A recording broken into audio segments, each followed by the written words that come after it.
नमस्कार दोस्तों, स्वागत है आप सभी का एक बार फिर से फाइनेंशियल अड्डा यूट्यूब चैनल में। दोस्तों, आज की इस वीडियो में हम बात करेंगे Paras defence and space technologies limited का आईपीओ, जो कि मार्केट में लॉन्च हो रहा है 21 सितंबर को और क्लोज हो रहा है 23 सितंबर में। आज की वीडियो देखने के बाद आप इजीली डिसाइड कर पाओगे क्या आपको इस आईपीओ में अप्लाई करना चाहिए या नहीं करना चाहिए। तो वीडियो को एंड तक जरूर देखना, और अगर चैनल पर पहली बार विजिट कर रहे हो तो चैनल को सब्सक्राइब करो और साथ में बेल आइकन को भी जरूर दबाओ ताकि आने वाली जितनी भी वीडियोस हैं उन सबकी नोटिफिकेशंस मिल पाए। तो चलिए दोस्तों, आज की रिव्यू वीडियो शुरू करते हैं।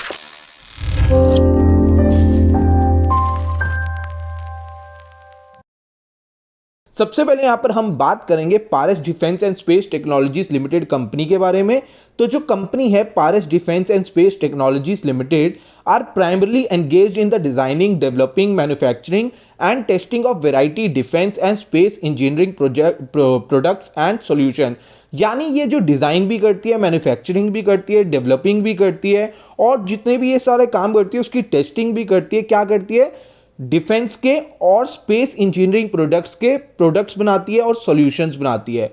The company has 5 major product category offering defence space optics, defence electronic, heavy engineering, electromagnetic pulse protection solution and niche technologies. तो जो ये कंपनी है ये 5 मेजर प्रोडक्ट कैटेगरी में काम करती है। मैं दोबारा आपको बता देता हूं, defence, space optics, defence electronic, heavy engineering, electromagnetic pulse protection solution and niche technology.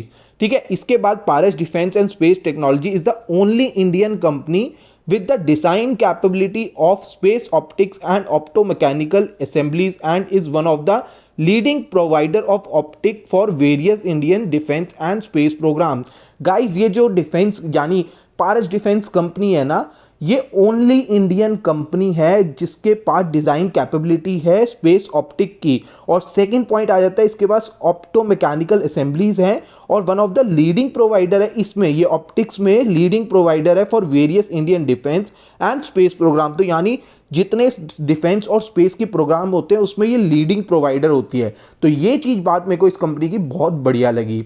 The company also delivers customized turnkey projects in the defense segment. The company has partnered with some of the leading technologies company around the world to indigenize advanced technologies in the defense and space sector for the Indian market. The company has 2 manufacturing plants in Maharashtra and is in the process of expanding its current manufacturing facility at Nerul in Navi Mumbai.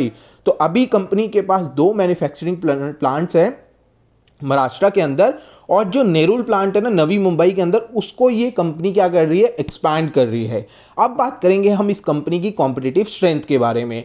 Competitive strength पे सबसे पहला point आता है wide range of products and solution offering for defence and space application. तो इनके पास wide range of defence के products हैं और सॉल्यूशन है। सेकेंड कॉम्पिटिटिव स्ट्रेंथ आती है इनकी one of the few manufacturers of optic for space and defence application in India. तो इंडिया में जो ये अपना ऑप्टिक्स चाहिए होते हैं ना, ऑप्टिक्स की जो मैन्युफैक्चरिंग होती है फॉर स्पेस एंड डिफेंस के लिए, एप्लीकेशंस के लिए, उसमें ये लीडिंग मैन्युफैक्चरर और फ्यू मैन्युफैक्चरर, मतलब बाकी बहुत कम डिफेंस वाली कंपनीज है। ठीक है, थर्ड पॉइंट आ जाता है companies offering are aligned with the Aatmanirbhar Bharat and make in India initiative by the government. जो कंपनी की ऑफरिंग है ना वो मेक इन इंडिया भारत को और मेक इन इंडिया की अंदर होती है और आत्मनिर्भर भारत के अंदर होती है। तो इन स्कीम से इनको अच्छा बेनिफिट भी मिल रहा है और ये गवर्नमेंट के साथ भी इनिशिएट कर रही है। फोर्थ पॉइंट आ जाता है strong research and development capability with a focus on innovation. तो इनके पास जो रिसर्च एंड डेवलपमेंट का पूरा वो है, अपनी जो टीम है वो भी काफी फोकस करती है इनोवेशन में। फिफ्थ पॉइंट आ जाता है strong customer relationship with government arms and government organisation. यानी जैसे कि आप सभी को पता होता है स्पेस और डिफेंस के जो प्रोजेक्ट्स होते हैं वो ज्यादातर गवर्नमेंट की तरफ से होते हैं, तो यहां पर इनका काफी अच्छा कस्टमर रिलेशनशिप है गवर्नमेंट आर्म्स और गवर्नमेंट ऑर्गेनाइजेशंस के साथ। लास्ट पॉइंट आ जाता है स्ट्रॉन्ग एक्सपीरियंस मैनेजमेंट। जो इनकी मैनेजमेंट है वो काफी स्ट्रॉन्ग है। अगर हम बात करें कंपनी के प्रमोटर्स की तो Sharad Virji Shah, Munjal Sharad Shah are the company promoters. अब हम बात करेंगे कंपनी के फाइनेंशियल्स की। किसी भी आईपीओ के अगर बात करें हम आईपीओ के बारे में तो हमें उसके फाइनेंशियल्स जानना बहुत जरूरी होता है। तो सबसे पहला जो इसका हम बात करेंगे रिवेन्यू फ्रॉम ऑपरेशंस की। तो 2019 में इनका रेवेन्यू था 154.40 करोड़, जो कि थोड़ा सा डिक्रीज होता है 2020 में 147.04 करोड़, और रिवेन्यू फिर से हमें गिरावट देखने को मिलती है 2021 में 143.33 करोड़। और उसके बाद अगर हम नेट प्रॉफिट को देखें तो 2019 में नेट प्रॉफिट था 18.97 करोड़, जो कि थोड़ा सा इंक्रीज होता है 2020 में 19.66 करोड़, और उसके बाद थोड़ा सा डिक्रीज देखने को मिलता है 2021 में 15.79 करोड़। बट अगर हम ओवरऑल बात करें तो फाइनेंशियल्स गुड हैं कंपनी के अकॉर्डिंग, उसके फाइनेंशियल्स काफ़ी अच्छे हैं। ऑब्जेक्टिव ऑफ द इशू की बात करें, ऑब्जेक्टिव ऑफ द इशू का मतलब होता है कि ये जो कंपनी पैसा रेस कर रही है वो कहां पर यूज करेगी। तो सबसे पहला पॉइंट आ जाता है फंड कैपिटल एक्सपेंडिचर रिक्वायरमेंट, जो कैपिटल एक्सपेंडिचर होते हैं उसकी रिक्वायरमेंट के लिए फंडिंग ले रही है। सेकंड पॉइंट आता है funding incremental working capital requirement, और जो वर्किंग कैपिटल रिक्वायरमेंट के लिए पैसा चाहिए होता है वो उसमें काम आएगा। थर्ड पॉइंट आता है रीपेमेंट और prepayment of all or a portion of a certain borrowing outstanding loans facility availed by the company, यानी कंपनी के पास जितने भी लोन्स होंगे उसको या तो वो पार्शियल या फुली पे करके खत्म कर देगी। और फोर्थ पॉइंट है जो हर आईपीओ में होता है जनरल कॉर्पोरेट पर्पसेस। अब हम बात करेंगे Paras defence and space technologies IPO की डिटेल्स के बारे में कि आईपीओ ओपन कब हो रहा है। जैसे कि मैंने आप सभी को बताया था आईपीओ ओपन हो रहा है 21 सितंबर 2021 को, क्लोज हो रहा है 23 सितंबर 2021 को। इशू टाइप की बात करूं तो ये एक बुक बिल्ट इशू है। फेस वैल्यू की बात करूं तो 10 rupees per equity share face value है। आईपीओ प्राइस बैंड की बात करूं तो 165 टू 175 पर इक्विटी शेयर यहां पर प्राइस बैंड रखा गया है। मार्केट लॉट की बात करूं तो 85 शेयर्स का मार्केट लॉट है। Minimum order quantity 85 share. Listing की बात करूं तो बीएससी एनएससी यानी बॉम्बे स्टॉक एक्सचेंज और नेशनल स्टॉक एक्सचेंज दोनों ही स्टॉक एक्सचेंजेस पे लिस्टिंग अवेलेबल है। इशू साइज की बात करूं तो टोटल इशू साइज है 170.78 करोड़, जिसमें से फ्रेश इशू है 140.60 करोड़ और ऑफर फॉर सेल है 30.18 करोड़। इसीलिए ये मेरे को आईपीओ अच्छा लग रहा है। रीजन क्या है मैंने आपको हर एक वीडियो में बताता हूं गाइस। मेरे को वो आईपीओ ज्यादा पसंद होते हैं जिसमें ऑफर फॉर सेल कम हो और फ्रेश इशू ज्यादा हो, क्योंकि उसका एक्चुअल मीनिंग आता है वो आईपीओ के थ्रू जो पैसा रेस कर रहे हैं वो कंपनी के एक्सपेंशन में काम आएगा। सेम चीज इस आईपीओ में मेरे को देखने को मिली कि यहां पर फ्रेश इशू ज्यादा है, यानी 140.60 करोड़ का फ्रेश इशू है और ऑफर फॉर सेल है यहां पर 30.18 करोड़ का। तो फ्रेश इशू का मतलब है कि कंपनी के पास पैसा आ रहा है और वो जो पैसा है प्रमोटर के पास नहीं जाएगा, कंपनी के पास आएगा। और ऑफर फॉर सेल में जो शेयर्स बेचे जाएंगे वहां पर पैसा प्रमोटर्स के पास जाएगा, कंपनी के पास नहीं जाएगा। ठीक है, ये मतलब होता है। आगे हम बात करेंगे Paras defence and space technologies IPO की टेंटेटिव टाइम टेबल की। तो जैसे कि आईपीओ ओपन हो रहा है 21 को और क्लोज हो रहा है 23 को। बेसिस ऑफ अलॉटमेंट स्टार्ट होगी 28 सितंबर को। तो आपको 28 सितंबर के बाद पता चल जाएगा कि आपको इस आईपीओ में अलॉटमेंट मिली या नहीं मिली। अगर आपको अलॉटमेंट नहीं मिलती तो 29 सितंबर को रिफंड प्रोसेस स्टार्ट हो जाएगा। कभी कभार रिफंड आने में 2 से 3 दिन लग जाते, तो पैनिक मत होना, रिफंड आ जाएगा। शेयर्स की क्रेडिट की अगर हम बात करें तो जैसे कि अगर आपको अलॉटमेंट मिलती है तो 30 सितंबर को यहाँ पे डीमैट अकाउंट में शेयर्स क्रेडिट हो जाएंगे।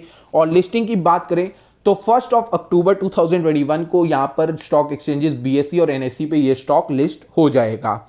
आगे हम बात करेंगे मिनिमम एप्लीकेशन की। तो मिनिमम आप रिटेल कैटेगरी में 1 एप्लीकेशन अप्लाई कर सकते हो जिसमें 85 शेयर्स होंगे और टोटल अमाउंट होगा 14,875 रुपीज। और मैक्सिमम आप अप्लाई कर सकते हो 13 लॉट जिसमें टोटल शेयर्स होंगे 1105 और अमाउंट होगा 1,93,375। प्रमोटर होल्डिंग की बात करें तो अभी प्रमोटर की होल्डिंग है 79.4% और आफ्टर इशू रह जाएगी होल्डिंग 59.71%। तो प्रमोटर की होल्डिंग आफ्टर इशू भी ठीक ठाक है। अब हम बात करेंगे स्वॉट एनालिसिस की। स्वॉट एनालिसिस में सबसे पहले हम बात करेंगे स्ट्रेंथ की, उसके बाद वीकनेस, उसके बाद अपॉर्चुनिटीज एंड उसके बाद थ्रेट्स की। तो स्वॉट एनालिसिस हमें बता देगा कंपनी की स्ट्रेंथ, वीकनेस, अपॉर्चुनिटीज और थ्रेट। तो सबसे पहले हम बात करेंगे स्ट्रेंथ की। तो डाइवर्स प्रोडक्ट पोर्टफोलियो और हेल्दी क्लाइंट प्रोफाइल है। तो कंपनी का सबसे पहली जो स्ट्रेंथ आती है वो आती है diverse product portfolio, healthy client base. और Paras defence has a product portfolio spanning different segment keeping the revenue ticking. Also it has a client list that include segment leaders and mainly export to organization in the USA, Israel and Singapore। तो ना ही ये India में काम करते हैं, India के साथ साथ ये यूएसए, इजराइल और सिंगापुर की डिफेंस कंपनियों के साथ भी काम करते हैं। आगे हम बात करेंगे स्ट्रेंथ की। तो experience of the management and technical expertise. Paras defence has the banking of an experience management team and possesses the necessary technical know-how to curate the latest product. तो ये इनके पास काफ़ी अच्छी मैनेजमेंट टीम है और साथ में टेक्निकल्स के बहुत सारे एक्सपर्टाइज है, तो इसलिए इनको काफ़ी बेनिफिट है, ये इनकी एक स्ट्रेंथ है। वीकनेस की बात करें तो requirement of high working capital, Paras defence operates in a segment that requires a high working capital to survive and grow. अभी अगर हम बात करें डिफेंस और स्पेस टेक्नोलॉजी की ना, तो यहां पर ना हाई वर्किंग कैपिटल रिक्वायरमेंट होती है। एक तो ये बिजनेस ऐसा है, अगर सपोज करिए कोई स्पेस शिप जा रही है तो उसके लिए ये प्रोडक्ट्स बना रहे हैं, तो गवर्नमेंट स्पेस में जो वो भेजती है उसके लिए खर्चा बहुत होता है, तो इस कंपनी को भी वर्किंग कैपिटल ना काफ़ी हाई चाहिए होती है। तो ये इनकी एक वीकनेस है कि ये जो जिस बिजनेस में है वहाँ पर इनको सर्वाइव करने के लिए और ग्रो करने के लिए वर्किंग कैपिटल हाई की रिक्वायरमेंट हमेशा रहेगी। अपॉर्चुनिटीज़ की बात करें, part of a growing segment, ये बिल्कुल बिल्कुल कहने वाली बात है कि जो ये सेगमेंट है डिफेंस और स्पेस, आने वाला टाइम इनका और है, अभी तो चल ही रहा है, आने वाला टाइम इनके लिए और बढ़िया है। Part of a growing segment, India space research and defence sector is picking up pace which will serve Paras defence well. और जैसे कि इंडिया का स्पेस और डिफेंस सेक्टर बढ़ रहा है, यही इसको हेल्प करेगा पारस डिफेंस एंड स्पेस टेक्नोलॉजीज को आगे बढ़ने के लिए। थ्रेट्स की बात करें, lack of trained workforce, space and defense research equipment manufacturing requires a highly skilled workforce which is not always readily available in India। अभी जो ये ट्रेंड वर्कफोर्स चाहिए होती है और जो स्पेस और डिफेंस का डिपार्टमेंट होता है उसमें काफ़ी रिसर्च इक्विपमेंट मैन्युफैक्चरिंग रिक्वायर चाहिए होते हैं जो हाईली स्किल्ड वर्कफोर्स हो, तो वो सारा टाइम अवेलेबल नहीं रहती, तो ये एक इनके लिए थ्रेट है।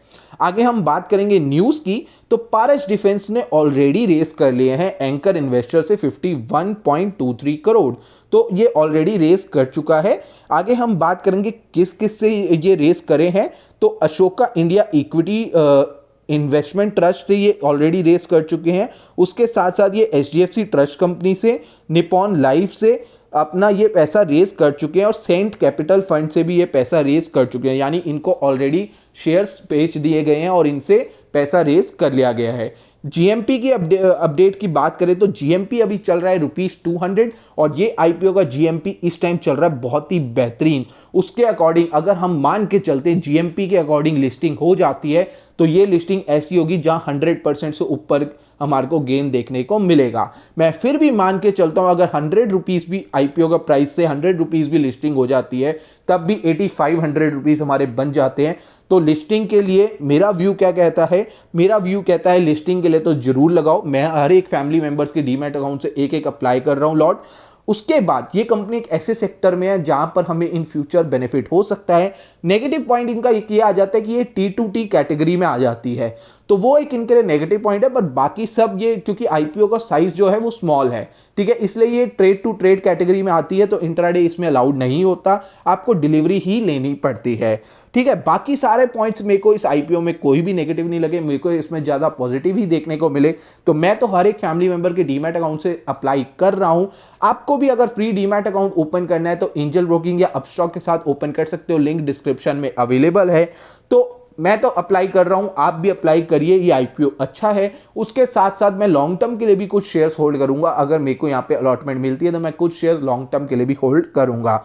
बाकी ये मेरा एक पर्सनल व्यू है, आप अपने एडवाइजर से एडवाइस लिए बिना इन्वेस्टमेंट मत करना या अपना एनालिसिस जरूर करना। आज की रिव्यू वीडियो कैसी लगी कमेंट करके जरूर बताएं। अगर Paras defence and space technologies limited के आईपीओ से रिलेटेड कोई भी आपकी क्वेरी है या कोई भी आईपीओ रिलेटेड या आईपीओ के फंड से रिलेटेड कोई क्वेरी हो तो नीचे आप कमेंट सेक्शन में मेरे से पूछ सकते हो, मैं आपको जल्द से जल्द रिप्लाई कर दूंगा। फ्री डीमैट अकाउंट का लिंक एंजल ब्रोकिंग या अपस्टॉक जिस मर्जी के साथ आप ओपन करिए डिस्क्रिप्शन में अवेलेबल है।